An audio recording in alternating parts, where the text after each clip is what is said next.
What's up, guys? Welcome to another episode of the True Crime Society podcast with Stephanie and Olivia. And if you listened last time and remember correctly, we are going to be finishing up a part 2 of that episode, which is about how it's always the husband, allegedly.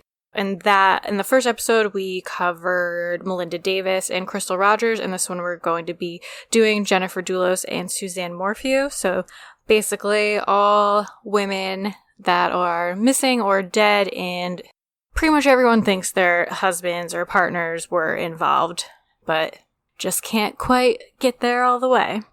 So we're just going to jump right into it, and we're going to start this episode with the disappearance of Jennifer Dulos. It's New Canaan, Connecticut. The town in Fairfield County is one of the wealthiest in America. It's a very affluent community also, and it's not an area that sees a lot of crime. Not anything like this, not even close. You have estranged spouses, a bitter divorce, you have a girlfriend, you have people trying to cover up and massage the facts after the event occurs. It all started the morning of May 24th, 2019. Jennifer Dulos, a 50-year-old mother of 5, drops off her kids at school and vanishes. She would never not be there for her children. Fears confirmed that night when police discovered Jennifer's abandoned SUV at a nearby park and traces of blood back at her garage. Okay, so for Jennifer Dulos, I am actually, not that I live in like the same area, but I'm pretty close to the area, so I have some local gossip. Just kidding, I don't. But I do live near here, and to be honest, I am not rich enough to breathe the same air as the people who live in this area. It is a very wealthy area, New Canaan, Connecticut, and Farmington. Very well off, big houses, long driveways, big properties. But if you guys remember, Jennifer Dulos went missing in Connecticut on May 24th, 2019. She was 50 years old at the time of her disappearance. Authorities suspect that she was killed in a violent attack at her home in New Canaan, Connecticut. And it's believed that her husband, Fotis Dulos, and his girlfriend at the time, Michelle Troconis, were involved in her disappearance. You guys probably heard of this one because I think it made national news, especially towards the end. But some background on Jennifer and Fotis is that Jennifer was born in New York City to her parents, Gloria and Hilliard. She had an older sister named Melissa, and her maternal aunt is Elizabeth Claiborne. If that sounds familiar to you, she founded the fashion brand Liz Claiborne. So, like I said before, her family, well off. She graduated from Brown University and went on to earn her master's degree in writing. She was a stay-at-home mother, but she was also a writer for Patch.com, and she ran her own blog. And for Fotis, he was born in Turkey, but grew up in Athens, Greece. He moved to the United States in 1986, where he graduated from Brown University and later earned his MBA in finance from Columbia Business School. In June 2000, he was married to a woman named Hillary Aldama, and they were married for 4 years, but divorced in July 2004. In 2004, Dulos founded 4 Group Inc., and that is a luxury home developer company, so he built luxury houses. So while Fotis was still married to his first wife, he began emailing with Jennifer, who he met at Brown University. Shortly after his divorce in August 2004, Jennifer and Fotis got married in Manhattan and moved to Farmington, Connecticut. There they had 5 children together, which includes 2 sets of twins. Seems like their marriage kind of started falling apart. Like we said, she had a blog that will link. I think it's still up, so you guys could check out some of the things she wrote. But on March 12th, 2012, she wrote, "I wish I was a strong person and that confrontation did not both scare and appall me." Fotis and Jennifer lived a life many people only dream of. They called a multi-million-dollar mansion in Farmington home. Fotis was a luxury home builder. Jennifer, an avid writer who graduated with honors from Brown University in Rhode Island and a master's in writing from NYU. She would often blog about the ups and downs of motherhood, constantly on the go, keeping their young kids occupied while her husband worked. For years, they may have been the family they looked like in those pictures. Fotis later admitted their relationship was far from perfect when he was asked about it just weeks after Jennifer disappeared. I had my differences with Jennifer, like many people do when they go through a marriage. It didn't work out for us, but that doesn't mean that I wish her ill in any way. So after the slow breakdown of their marriage, Jennifer filed for divorce on June 20th, 2017, stating that Fotis was living an increasingly independent life and that he was having an affair with another woman who is believed to be Michelle Troconis. In the same month, she started renting a house in New Canaan, Connecticut, about 70 miles southwest of Farmington, and moved there with her 5 children. In the divorce documents, she wrote, "I know that filing for a divorce and filing this motion will enrage him. I know he will retaliate by trying to harm me in some way." The family's babysitter would later reveal to police she'd witnessed many disturbing fights between the couple. In 2017, she heard something outside, only to find Jennifer Dulos crying in the driveway. She says Jennifer told her that Fotis had tried to run her over. Later that summer, the babysitter told investigators she saw Fotis chasing his wife through the house. Jennifer locked herself in the bedroom with the babysitter, who says Fotis was repeatedly pounding on the door trying to get in, until he realized she was in there with Jennifer. She also alleged that Fotis had threatened to kidnap their children if she did not agree to his terms in the divorce settlement. She also mentioned being worried about the receipt for a gun box she found the day after she says she refused to sign a living agreement to allow Fotis' girlfriend and her daughter to move into their home. Fotis had already admitted his affair, that was no secret, but Jennifer Dulos was concerned because of how she said her husband had been acting over the past few months. Irrational, threatening, aggressive, enraged. All words Jennifer used to describe the man she had been married to for nearly 13 years. He has the attitude that he must always win at all costs. He is dangerous and ruthless when he believes that he has been wrong. Despite Jennifer requesting an emergency order of custody, they were given temporary joint custody of their children until the end of the divorce proceedings. But in January 2018, Jennifer requested an emergency order of custody again, and in March, the judge granted it due to Fotis breaking numerous court orders. The judge ruled that Jennifer will have sole custody of the children, and both parents would share joint legal custody. Fotis was granted supervised visitation and monitored phone calls. My motive has been for the past 2 years to move on with my life. I have 5 beautiful children. I had Michelle, and I had a profession that I loved. So then in February 2018, after Jennifer's father had passed away, Gloria Farber, her mother, sued Fotis for unpaid loans, and she claimed that Fotis owed them $1.7 million owed to him by his father-in-law. But Fotis said that his in-laws actually owed him more than $1 million for unpaid work. He said, "At some point, I gave him a blank check. That was the level of trust we had. It was a family business in essence, and we were family." So then Fotis proceeded to file a lawsuit against them in December 2018. So as you can see, this is kind of a big mess of they're all suing each other. They did what seems kind of like shady business deals, building houses, real estate, loans. It seems like a tangled mess altogether. And especially with all this, the disappearance and all that, it's kind of made it all even worse. Her disappearance. She was last seen around 8 a.m. on May 24th, 2019, when she dropped her children off at New Canaan Country School, and then at 8:05 a.m. on a neighbor's security camera when she returned home. That same day, she missed 2 doctor's appointments that she had scheduled for 11 a.m. and 1 p.m. in the city. Later that evening, around 7 p.m., 2 of her friends and her children's nanny reported her missing after they failed to get in contact with her. Family and friends of Jennifer stated that it would be out of character for her to leave her home on her own without telling anyone. Lauren Almeida, children's nanny, she arrived at the house at 11:30 a.m. that day. She told detectives she was surprised to see Jennifer's Range Rover in the garage because she had planned to take it to her doctor's appointments instead of her Chevy Suburban, which was nowhere to be seen. But when she went inside, that's when she told police things weren't quite right. Jennifer's purse was on the floor. There was an unopened granola bar, a mug of tea on the kitchen counter. When that babysitter went to refill the paper towels, she noticed there were only 2 new rolls left. She told police she was confused because, according to police, the babysitter had stocked up on paper towels the night before. I sat there and wondered what happened last night that they used 10 rolls, the babysitter would later tell police. Detectives arrived at the house and found blood spatter in the garage, on the floor, the door, the wall, and on the exterior of the Range Rover that was still parked in the garage. Blood was also found in the kitchen on a faucet, I believe, around the sink.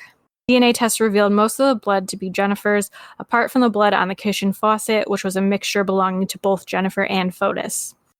Police also found other evidence of Jennifer being the victim of a serious assault, which they never elaborated on.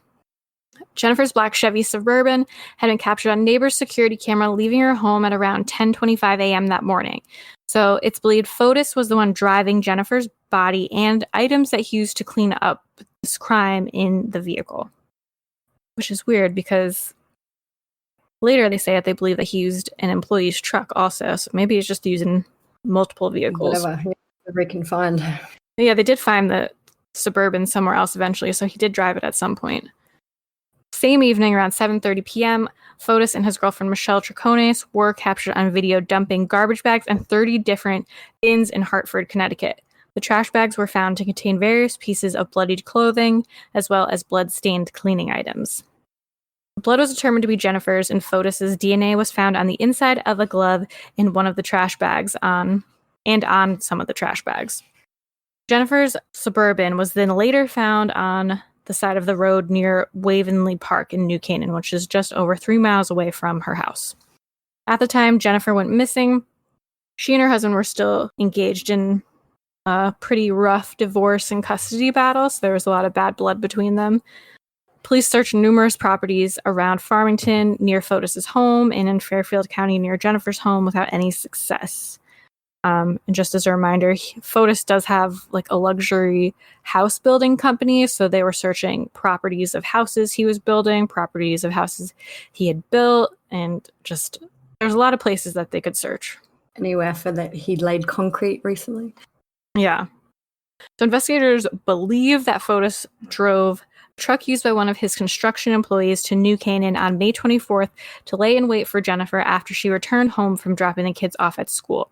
And they believe that he attacked her in the garage and put her body in the truck and drove away. So that's what I was saying before about, it says that clearly he drove the Chevy at some point because it was somewhere else, but he also had this truck because they find evidence in this truck also. So like you were saying before, it kind of seems, or the last episode seems like it was not really planned ahead of time. And yeah. I feel like Fotis seems very arrogant and cocky, so maybe he just thought he could just smug. He just thought he could get away with it, you know. He didn't really need to plan. I think in this case he planned. Well, he obviously planned what he's going to do, but I don't think he planned it very well. Yeah, I'm like, yeah, he's a dick. Yeah. To put it simply. So, according to one of the arrest warrants that came out, Fotis had the employee's truck washed and detailed without telling the employee and pressured the employee to change the seats in the truck. Police later found Jennifer's DNA in the truck also. So, helicopters were used to look for signs of Jennifer, as well as canine units on the grounds and divers used to search local ponds. There's been no activity on her credit cards, no calls made from her cell phone to this day. Watch as detectives sift through this New Canaan pond. They have it sectioned off in grids, searching for any sign of this 50-year-old mother of 5, Jennifer Dulos. There were dog handlers all over the place and a lot of dogs going through the woods. A lot of emergency police vehicles actually all over there. You couldn't get over there. So as far as arrests for 2019, on June 1st, 2019, Fotis and Michelle were arrested at a local hotel in Avon, Connecticut, and they were charged with tampering with evidence and hindering prosecution. Not enough evidence existed at the time to warrant any more severe charges. So this has to do with them cleaning up the mess and throwing away evidence all over town. The Dulos' 5 children were at the time aged between 8 and 13. They moved to live with Jennifer's mother in New York City, to whom the judge granted temporary custody. That's a lot. Like I know that, you know, as a family member you'd step up, but for an elderly woman to now have custody of 5 children, that's a lot. Young children too. Yeah, I know they have money. They could probably get a nanny and all that, but it's still a lot. Yeah, and I remember seeing that she even hired security guards for them. Yeah. So So at this time, Fotis hired an attorney, Norm Pattis, to represent him. And in an interview prior to being hired by Fotis, Pattis had appeared to be convinced that Jennifer was dead. I guess he made a statement somewhere. So at this point, Fotis and Michelle both pled not guilty to the evidence tampering charges. But in September 2019, they were both arrested again for tampering with evidence. I guess they found more things that they tampered with and could charge them with. According to that arrest warrant, police asked Michelle why she thought Fotis had the truck cleaned, the employee's truck. And she said, well, obviously, all the evidence says because you showed me in the picture of the blood on the door, it's because the body of Jennifer at some point was in there. Michelle isn't suspected of being involved in the killing because they were able to verify an alibi for her the morning that they think it happened, but she was clearly involved in cleaning up the mess because she's on camera throwing away things. So Fotis appeared in court on October 4th, 2019 to seek a dismissal of the charges against him. The judge said he would review arguments by the defense and prosecution. And then in late October, it was reported that Michelle, along with her 10-year-old daughter, had moved out of the $5 million home in Farmington, Connecticut that they had been living in with Fotis. Seems like they finally told him to fuck off. This brings us to 2020. On January 7th, 2020, Fotis was arrested at his home by Connecticut State Police and charged with capital murder, and kidnapping in relation to the disappearance of Jennifer. His former girlfriend, Michelle, was also arrested and charged with conspiracy to commit murder. By about 11 o'clock, we started seeing some activity here at the home.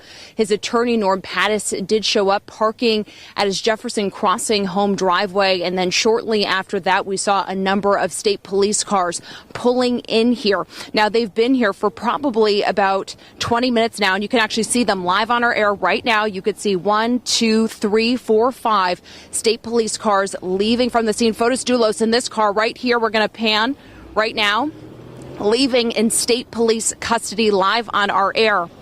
Right now, you can see state police are leaving the Jefferson Crossing home. His attorney, Norm Pattis, is trailing state police. He's actually going to be coming up right now as this tail car leaving. Now, again, just to kind of reiterate exactly what we've been talking about here live on our air in this live cut-in, it actually looks like Norm Pattis might be coming to us live. We're going to come here not live.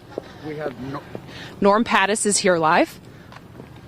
Right, we have him live here. Norm, kind of tell me what's going happening? I haven't seen the warrant yet, but it's my understanding that Mr. Dulos was just arrested and charged with the crime of murder, as to his wife, Jennifer Dulos. It's my understanding that there will be arrests, that arrests are simultaneously taking place and that 2 other individuals are being arrested. When did you find out about this and when did you hear about this? Rumor flies, as the ancient Roman poet once put it, and rumors have been afoot for weeks. We began to hear well-placed rumors this morning, and those rumors seemed credible enough for me to get in the car and come down, and then I learned about 10 minutes from the house here that police were en route, so I beat him here by 10 minutes. Can I have a moment? What? And then in another weird twist, Fotis's friend and a former attorney, Kent Douglas Mahoney, was also detained on January 7th and charged with conspiracy to commit murder. So I remember at the time when this was all happening, it just came out of left field when they're like, and this other random attorney friend was arrested. You're like, what? Well, these people willing to go down with Fotis, it seems. It's crazy. It seems like he was just a schemy guy who had schemy scumbag friends, all of them. Yeah. So despite these arrests, the body of Jennifer was still not found. And following the arrest, court documents released highlighted the backgrounds of Fotis, Kent Mahoney, and their weird scumbag friendship. So one thing that came out was Kent became estranged from his wife after being accused of spousal rape. His wife went to South Windsor police and told authorities that she feared Fotis and Mahoney were working together to kill her. So not really a good look.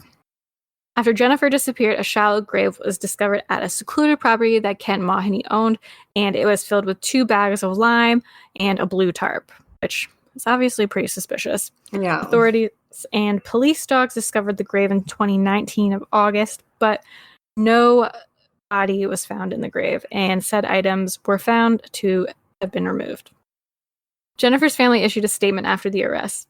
Although we are relieved that the wait for these charges is over, for us there is no sense of closure. Nothing can bring Jennifer back. We miss her every day and will forever mourn her loss.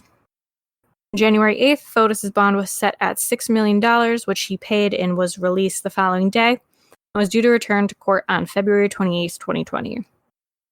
In a statement issued in May 2020, Michelle said it was a, quote, mistake to have trusted Fotis.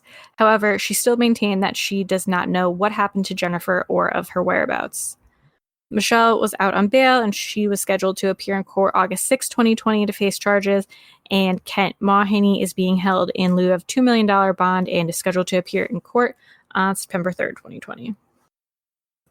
So this brings us to just a little bit later, January 28th, 2020.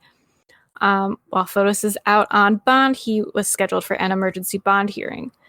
But he was found in an unresponsive state by police at his $5 million home in Farmington, Connecticut, after intentionally poisoning himself with carbon monoxide by running a vacuum cleaner hose from his exhaust pipe of his SUV into the interior of his car while it was parked in the garage. This good? Yeah. Everybody good? I just want to get some notes out here if you don't mind. Yeah, sorry. Okay. Good afternoon. We understand you guys want information, but this investigation is very preliminary at this point, and there's only so much that we can release. Okay. Today at about 11:54 hours this morning, officers from the Farmington Police Department were asked to respond to Mr. Dulos' residence for a well-being check because he was late for a court appearance today. When officers responded, they could see through a window that Mr. Dulos was sitting in his vehicle and he had obvious signs of medical distress. Officers forced entry and immediately began to perform life-saving measures. Medics responded from the East Farmington Fire Department, Yukon Health, and AMR Ambulance to assist with those life-saving measures. Mr. Dulos was transported to Yukon Health by ambulance, where he is now listed as critical condition. Just as like a little aside to all this. Fun aside. Where he did it. The house is unbelievable. It is the most beautiful looking house. It's like you can look up online. If you just type in Jennifer Dulos house sale, it'll come up in Google. But it's got photos everywhere. They've just listed it up for sale. Well, late last year, they listed it for sale. I don't think it's sold yet, but you can get an idea of the kind of grandeur that they were living in. It's an amazing, amazing house. I tried to find a photo of the garage where he did it because I'm morbid like that, but I know it's not in there. But it's like it has sold before in the past, $4 and $5 million, and they've listed it for 1.75. It's an absolute steal, really.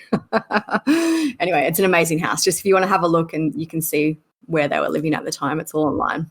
That's like I was saying before. That's just that area. They're all massive houses with big properties, secluded. It's a very wealthy area, but the house is worth checking out.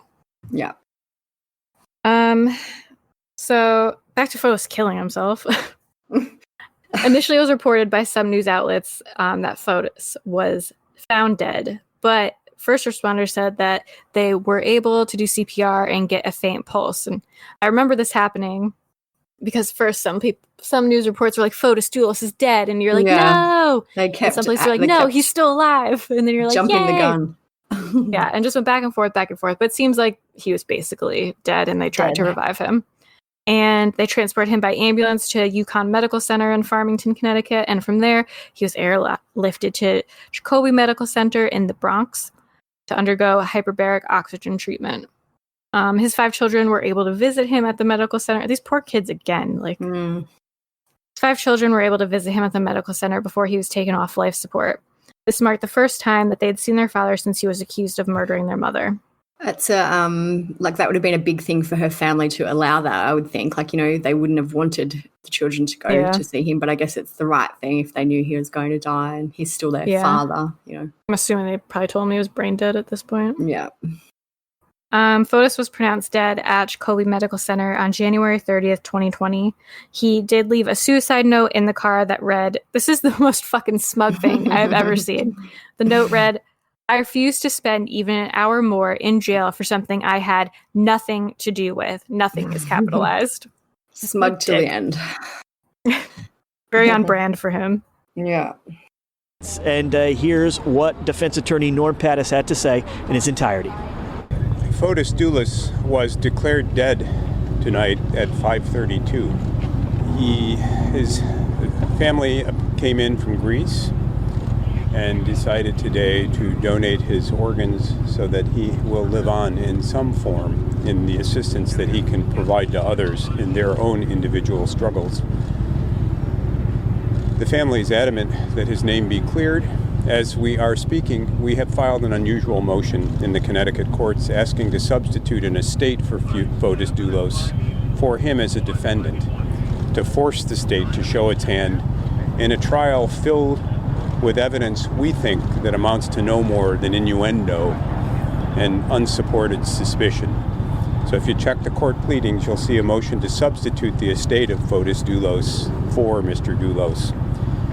It'll be a difficult challenge to persuade the state of Connecticut to go forward with a trial in the absence of a defendant.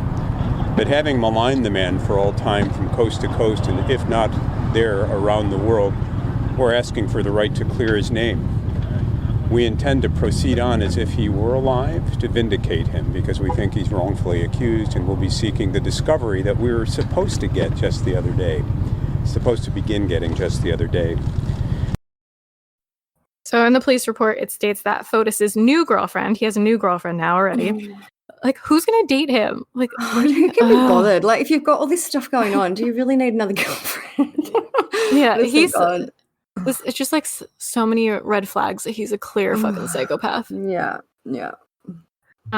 So his new girlfriend, Anna Curry, was at his house the morning of his suicide. They planned to drive to the courthouse together, but Fotis said that they should drive separately. On the way to the courthouse, Anna received a call from Fotis' attorney asking where his client was. She told him that they were driving separately, but the lawyer informed her that Fotis' GPS tracker showed that he was still at home, at which point Anna said she knew something was wrong and told the lawyer to call 911. So that brings us to this year, because nothing has really happened in the past year. So there was a little bit of maybe some action happening. January 19th of this year, Connecticut State Police visited a property on Mountain Spring Road in Farmington, which was once owned by Fotis Dulos' Four Group, Inc. State Police said that they were at the property to follow up on old leads. Several authorities could be seen behind the property digging up the yard. Police also brought in Bob Perry, who is nationally known as the Bone Finder. Among state police, Robert Perry, known nationally as the Bone Finder. Perry uses a ground-penetrating radar to search for disturbed soil and anomalies beneath the ground. Perry says he was searching the property previously owned by Fotis Dulos' Four Group company outside and inside for possible remains of Jennifer Dulos. Perry says he located 4 areas outside of the home for possible disturbance. I check for anomalies that are in the ground or ground disturbance.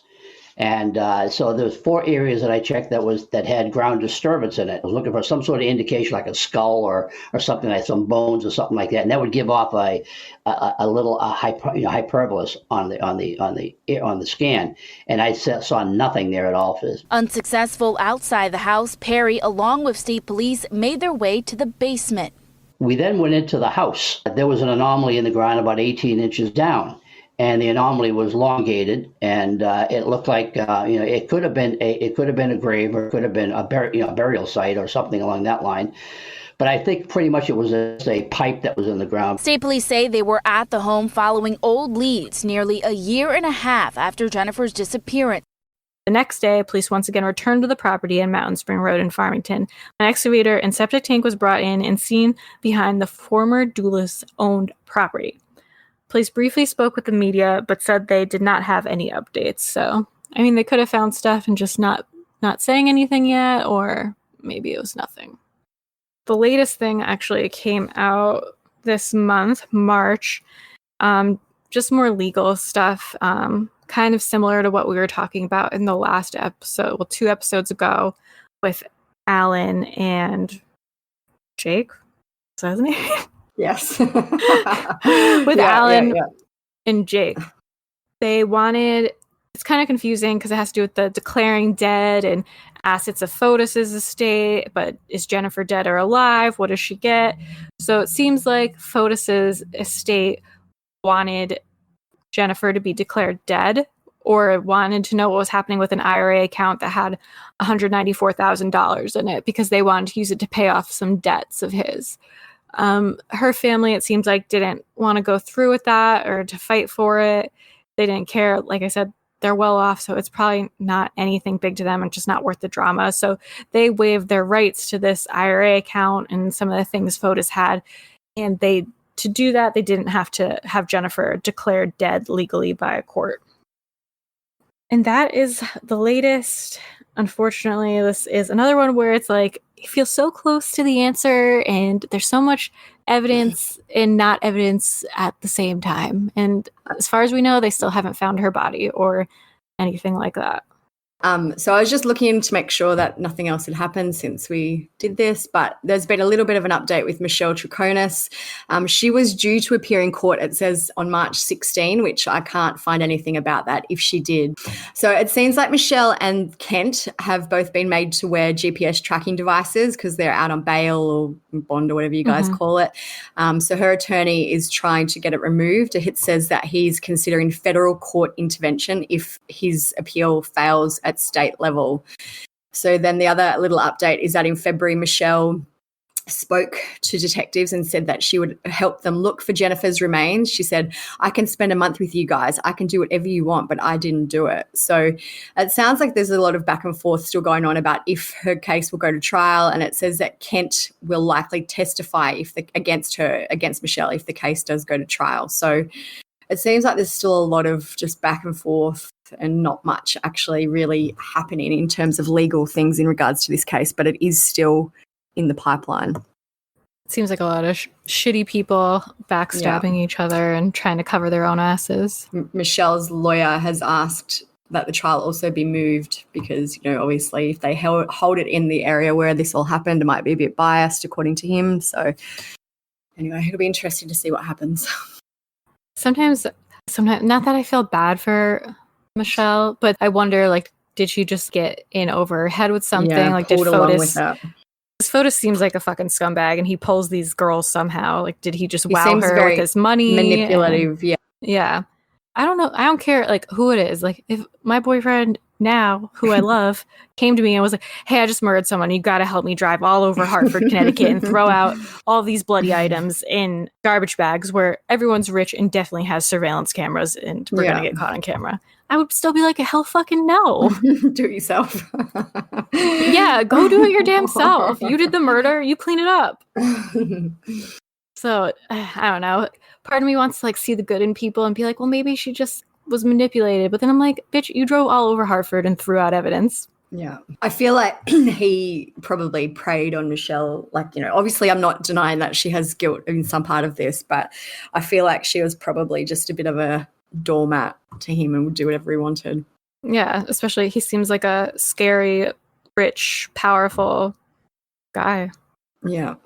I feel like she must not know where, unless it would be incriminating herself, even though they said they proved that she had an alibi that morning. Maybe she was involved in other ways, knowing about it beforehand.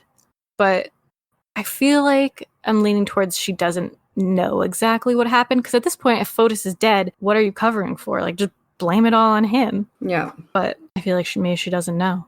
I think it's interesting that his lawyer friend might be involved somehow. They must have some sort of communication, the police must have it between the two of them to have proved that.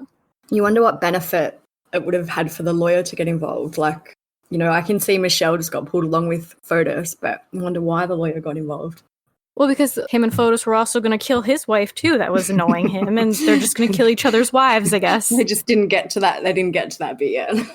Yeah, it must be so traumatic for his ex-wife too. Yeah, at least he's in jail. Oh no, he's not in jail, but at least he's got a GPS monitoring thing, so she might feel a little bit safer. Douchebags, all of them.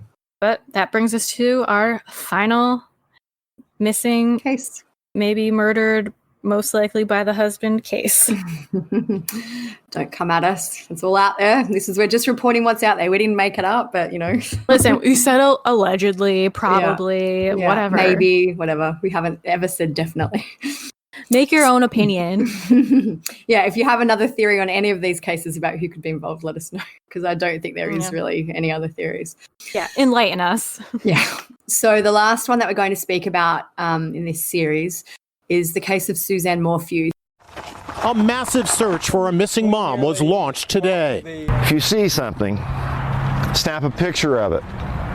Step back. Call me. Hundreds of volunteers gathered near Maysville, Colorado, where 49-year-old Suzanne Morphew vanished on Mother's Day after going for a bike ride on this dirt path. Her brother Andy Mormon said after 4 months of following the local sheriff's department lead, it was time for him to get boots on the ground and find his younger sister. We're going to divide and conquer. We're looking for torn clothing, human remains, and things of that nature. Suzanne is a 49-year-old woman who went missing from Salida in Colorado in May 2020. So Suzanne lived with Barry, her husband, Barry Morphew, and they had 2 teenage daughters, Mallory and Macy. I'm not entirely sure how old these daughters were, but teenagers. So Suzanne was reported missing by a neighbour on May 10 last year, who said that she went for a bike ride and never returned. I've never actually found out why the neighbour thought she went for a bike ride, or if Suzanne told her she was planning to go for a bike ride or whatever. Anyway, but that was kind of the last known movements of Suzanne Morphew. So it's interesting to note that Suzanne's husband, Barry, was not the one who reported her missing. So there's a bit of a red flag straight away. The police released a statement quickly. It says on May 10, 2020, around 5:45, the Chaffee County Communications Center received a report of a missing female. Members of the sheriff's office responded to the area and contacted the reporting party. They advised that their neighbor, Suzanne Morphew from the Maysville area, had reportedly gone for a bike ride and failed to return home. So they started to search for Suzanne immediately. They called in dogs and that basically they searched until the early morning hours, but they didn't find Suzanne. They resumed the search the next day on May 11. They scoured the area. They still didn't find Suzanne. They brought in dive teams and they searched the waterways near where she went missing. There's a tweet that I found where basically they've got, divers in the water looking, but still, again, didn't find anything. But they did find Suzanne's bike at the time. Suzanne was not found near the bike and there was no other signs of her in the area at the time. So we got a small inkling that this may not just be, someone who went for a bike ride and didn't come back, when the sheriff said on May 17 he spoke to the Chaffee County residents and asked them to save any video footage from doorbell cameras, surveillance systems or game cameras from the time frame of May 8 to May 12. So we know that Suzanne was reported missing on May 10. So I think this gives us an idea that maybe they thought that she was missing a day or two before that. On May 17, her husband Barry Morphew posted a video on Facebook pleading for Suzanne to come back, or for whoever had her to bring her back. Oh, Suzanne, if anyone is out there that can hear this, that has you, please, we'll do whatever it takes to bring you back. We love you, we miss you, your girls need you. No questions asked. However much they want, I will do whatever it takes to get you back. Honey, I love you, and I want you back so bad. He's so cheesy. Anyway. Yeah, it's so fake too. Yeah. In the 10 days to May 20 following her disappearance, the police received approximately 200 tips. They released a new press release on May 20. It says, to clarify media reports about the Morphew residence, the house continues to be held by law enforcement during this open investigation through a search warrant that has been sealed to the court. By the court, sorry. According to the police, it's not unusual in these type of investigations to start at the home and extend outward. The Morphew residence is just one of many areas of focus as part of this open investigation at this time. So the search carried on. They didn't find anything. We're at August now, so about 3 months after she disappeared, and Barry spoke to a reporter at Fox 21.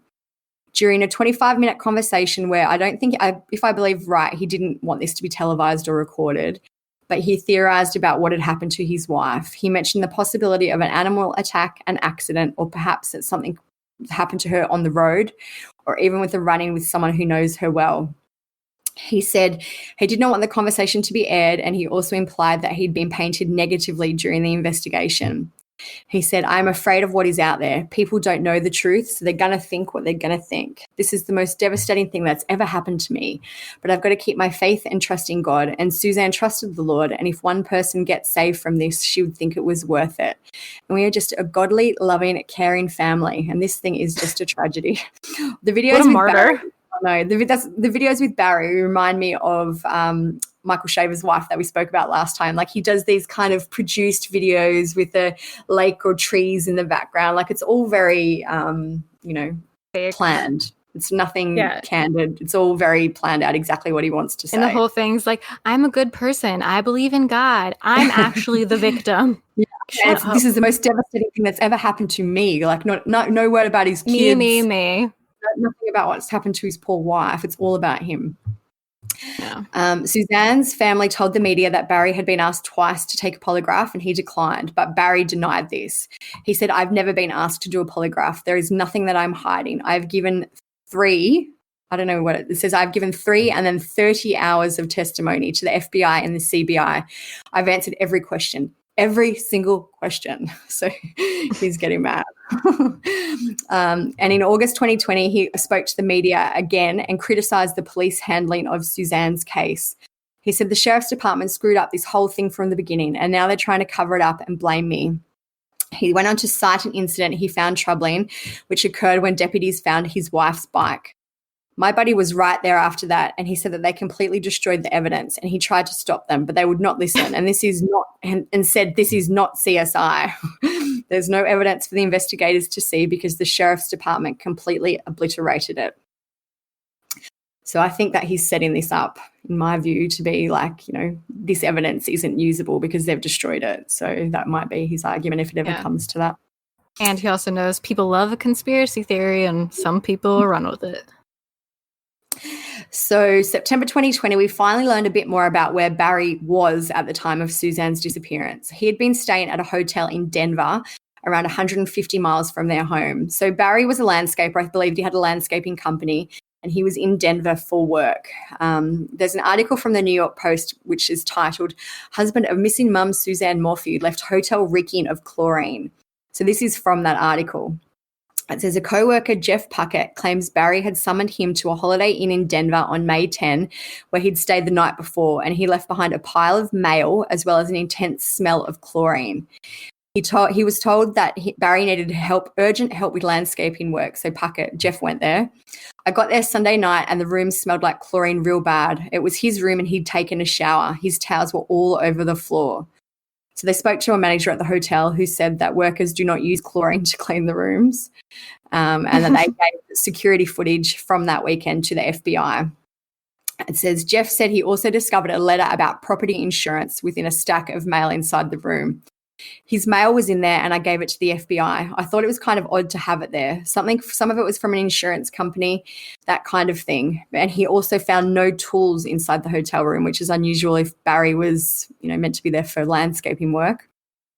Mm. He then claimed he waited around the hotel for 2 days for Barry, and he never ever went to the work site. And he returned to Salida 2 days after Suzanne's disappearance. He has not heard from Barry, who told him that he had to leave due to a family emergency. It's kind of weird, Jeff said. My first thought was this must be like an alibi. That's what it felt like. So that's interesting. Was the family emergency that his wife is missing? Another badly planned. I can see that he maybe did this to set up an alibi, but then he didn't do it very well. It's like they come up with these shitty plans because they're so smug and narcissistic that they just think they're untouchable. Can get away with it, yeah. So the reward fund for Suzanne reached $200K in September 2020, and $100K of that came in from Barry Morphew, which is interesting because I guess you don't have to pay out your own reward money. If he's going to reward himself. Yeah. So in late September that year, Suzanne's brother, Andrew Mormon, organised a private search for his sister. It's definitely foul play. I don't think she ever got on a bicycle. I think that was planted evidence, and I'm not about deciding who's guilty or who's not. But I need to bring closure to my family by finding my little sister, and that's what I'm here for.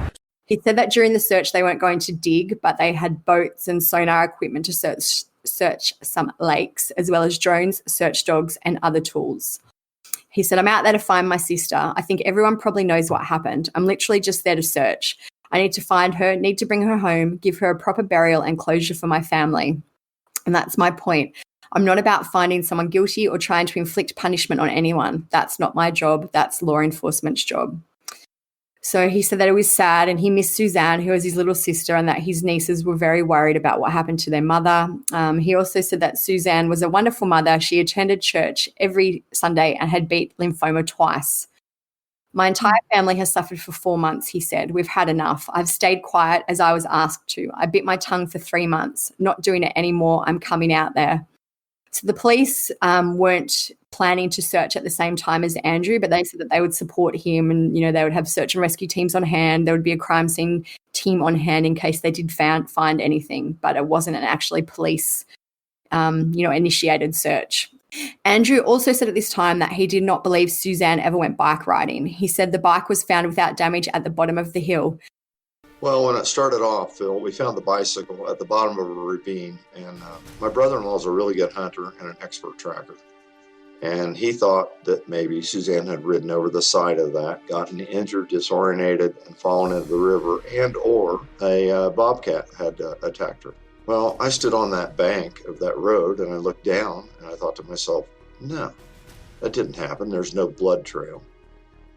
And if I had ridden a bike over there, it would have been pretzelized and my knuckles would have been hamburgerized. So no blood, no things of that nature. So I told him, I said, Barry, look, she didn't get taken by a puma. There's no mountain lion involved here. He acted like he didn't want to hear that. But he finally came to the realization that everybody else realized that didn't happen. And he also told Fox 31 Denver at the time that Suzanne had been working with domestic abuse meetings and that he was afraid it was domestic abuse. So this kind of mudslinging went back and forth between Andrew and Barry. Barry kind of retaliated and he told the media that Suzanne and Andrew did not have much of a relationship. He brought out some notes that he and Susan had apparently written to each other. I'll put them up on the blog.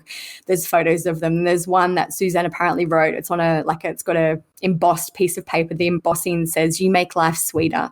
And she's written, "Just want you to know my life would be nothing without you, love, your love and the excitement you bring to our marriage and my life. All my love, Suzanne." And then there's another one, there's a lot, so I won't read them all, but I'll just read this last one.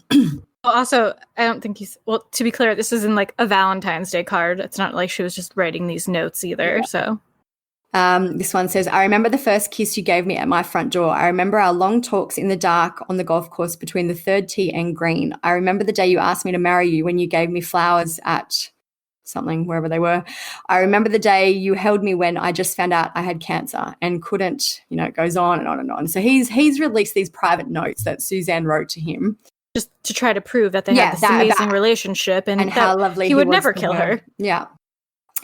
So October 2020, Barry put the house he shared with Suzanne in Colorado on the market for $1.75 million. So you can, again, have a look. The listing's up online. It's a beautiful house. It looks kind of in a secluded area.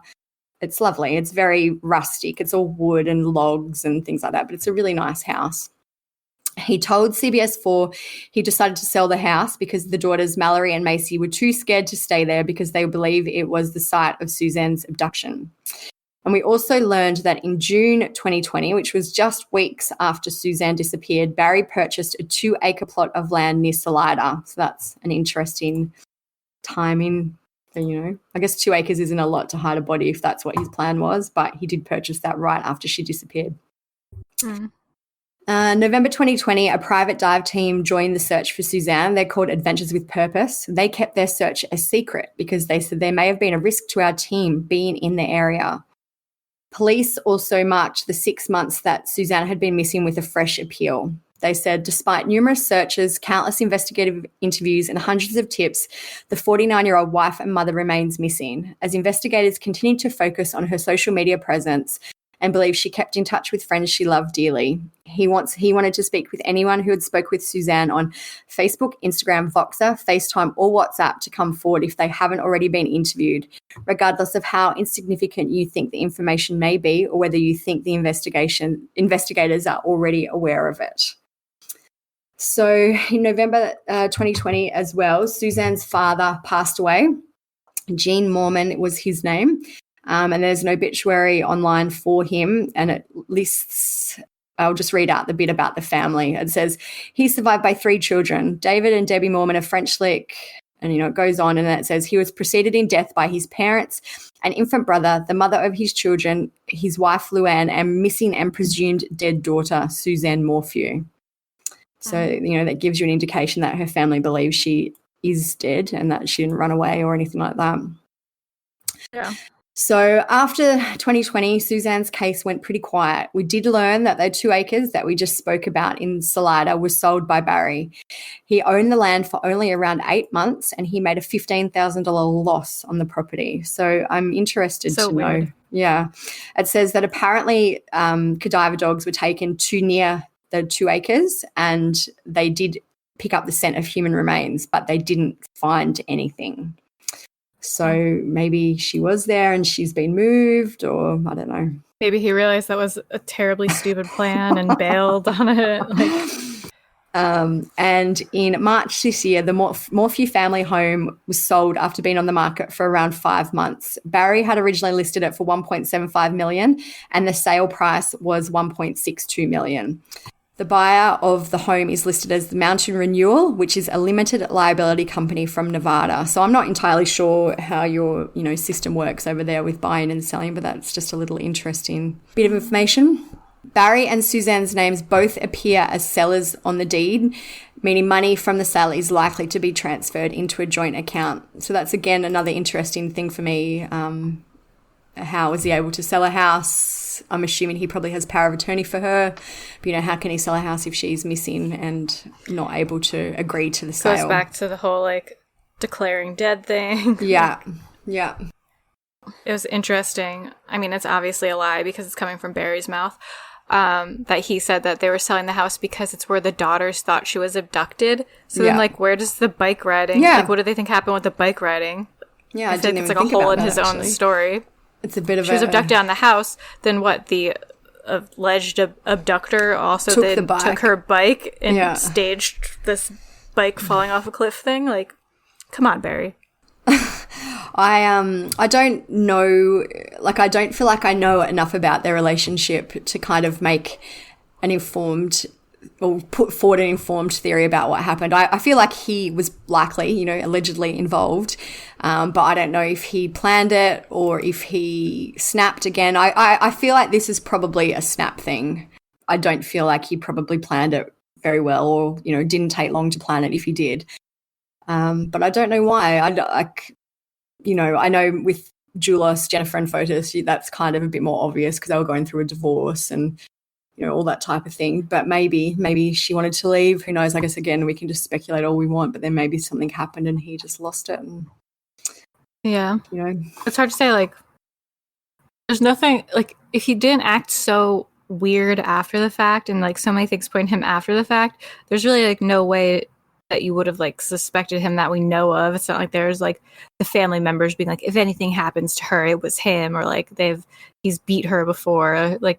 Nothing like that has come out. But no, his behavior he does seem after is very weird.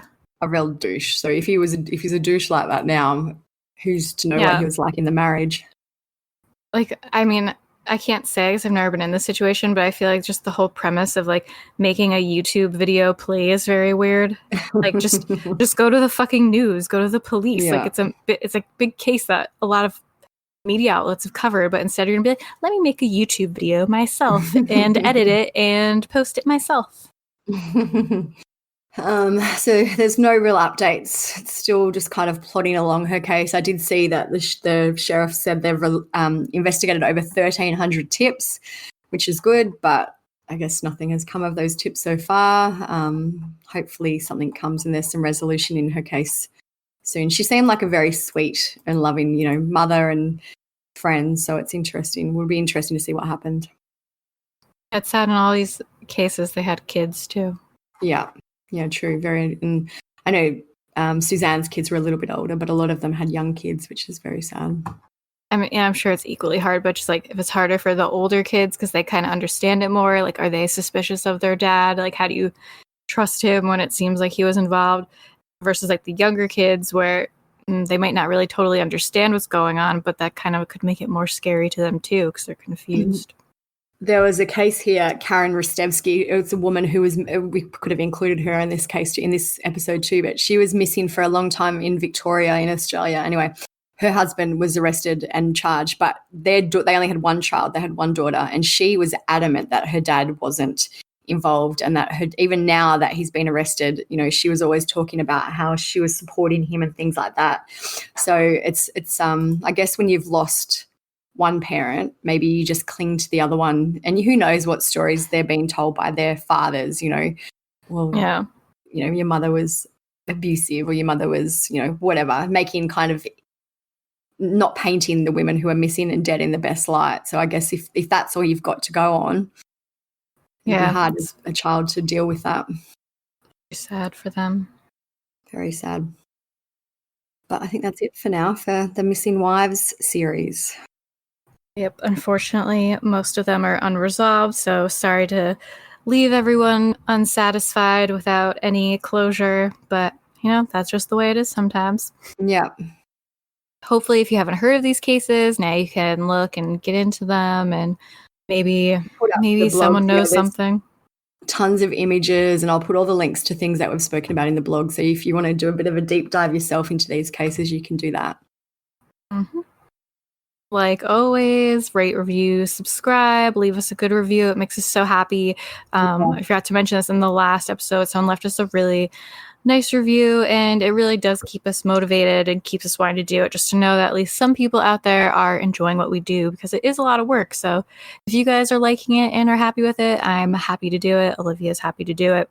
So definitely leave us a review if you're liking it. If you're not liking it, don't. Just stop listening. I feel like it's so easy on the internet to be mean. I know. Like, it's so easy just to write, you guys suck, I hate your podcast.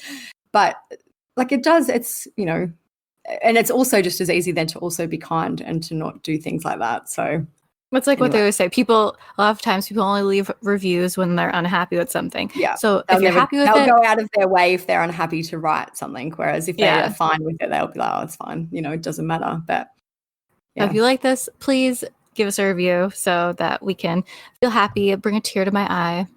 We really appreciate the kind reviews. We've been bullied a lot recently because of the Facebook move, so we really need it. We really need a boost. Oh my gosh. I think that's really it. Check out the blog for all the screenshots from these cases. Get some of your friends to listen, get them to review, and we'll see you guys next episode then.